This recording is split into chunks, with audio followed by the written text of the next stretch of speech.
You've heard it before. The house always wins. But what you might not realize is, they're not winning by chance. They're winning by design. Every spin, every hand, every bet, the math is working against you. And the worst part, it's invisible until it's too late. The edge isn't there to kill you in one shot. It's death by 1,000 bets. Casinos don't need to take all your money at once. Instead, they rely on a slow, almost invisible process, chipping away at your bankroll bit by bit, hand after hand, spin after spin. It's a subtle, relentless grind that most people don't even notice until it's too late. Every time you place a bet, you're giving the house a tiny advantage, and over time, those small losses add up to something huge. Think about it this way. Let's take American roulette as an example. The wheel has 38 slots, numbers 1 through 36 plus a 0 and a double 0. But only 36 of those numbers pay out at 1-to-1 odds. That means even if you play perfectly, the odds are always tilted against you. This gives the house a 5.26% edge. It might sound small, but over hundreds or thousands of spins, that edge guarantees the casino will always come out ahead in the long run. Now let's look at blackjack. Here, the house edge is a bit lower, usually around 0.5 to 2%, depending on the specific rules of the table and how skilled you are at playing. If you know basic strategy, you can reduce the edge, but you can never eliminate it completely.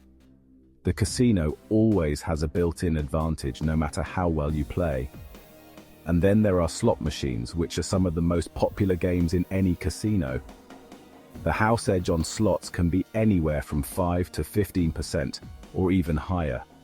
What's tricky is that this edge is completely hidden from the player. You have no way of knowing how much the machine is programmed to pay out, and the odds are stacked heavily in the casino's favor. So playing in a casino is kind of like running a race where the finish line keeps moving farther away. No matter how fast you run or how lucky you feel, the house edge ensures that over time, you're always chasing a goal you can never quite reach. That's the real core of the scam. A system designed so that the longer you play, the more likely you are to lose. Variance, or randomness, creates this illusion of fairness and hope.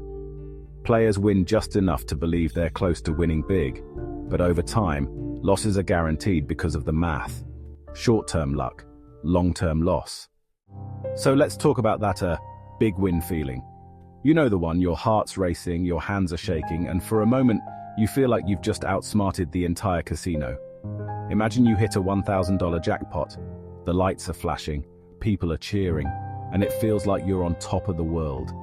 It's easy to believe you're ahead, that you've finally beaten the odds. But here's the reality. Most gamblers, after that rush, end up recycling that money right back into the game.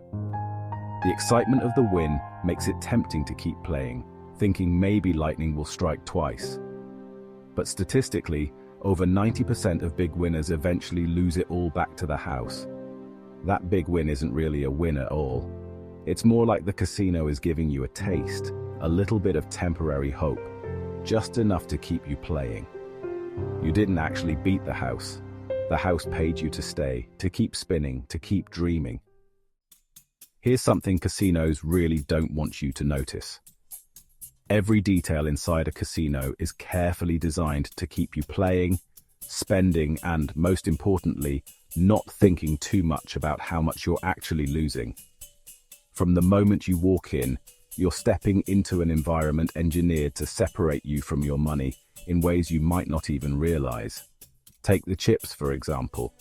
They aren't just colorful tokens, they're a psychological trick. By converting your cash into chips, casinos make it easier for you to spend more freely. You stop thinking of chips as real money, and that disconnect makes it less painful to lose. It's a subtle way to hide the true value of your money, so you end up betting more than you intended. And the games themselves? They're intentionally fast-paced. Dealers move quickly, cards are dealt in rapid succession, and roulette wheels spin non-stop. This speed isn't just for excitement, it's to make sure you place as many bets as possible in a short amount of time, which means the house edge, The built-in advantage the casino has gets applied over and over again. The more rounds you play, the more likely it is that the odds will work in the casino's favor, not yours. Then there are those near misses on slot machines, when you almost hit the jackpot but just miss by one symbol. These moments are designed to make you feel like you're always just one spin away from winning big, keeping you hooked and eager to try again. And let's not forget the free drinks. Complimentary cocktails might seem like a generous perk, but they're really just another distraction. Alcohol lowers your inhibitions and clouds your judgment, making it even easier for you to keep playing and spending. Notice how there are no clocks on the walls and no windows in sight. That's no accident. Casinos want you to lose track of time, so you stay longer and keep playing, often without realizing how many hours have passed. Even those free spins and bonus rounds on slot machines are carefully programmed to create artificial excitement. They give you the illusion of winning, even when you're not actually coming out ahead. So while the games aren't technically rigged against you, they are programmed with mathematical precision to ensure the odds are always in the house's favor. Every element is designed to keep you playing and to keep you losing, little by little. Ever caught yourself thinking, I'm due for a win? That's what's called the gambler's fallacy. Every spin, every hand is independent. Your past losses don't make a future win any more likely. Then there's the sunk cost fallacy, where you tell yourself, I've already lost so much, might as well keep going. Here's a tip. Try to recognize that moment when you're no longer chasing money, but just chasing relief from regret. The house wins because, well, they built the game, and they let you think you have a chance. When I finally understood the math, the illusion broke. I wasn't unlucky. I was being played. If you're ready to see through the lies, subscribe to Bet Free. You can quit, and you're not alone.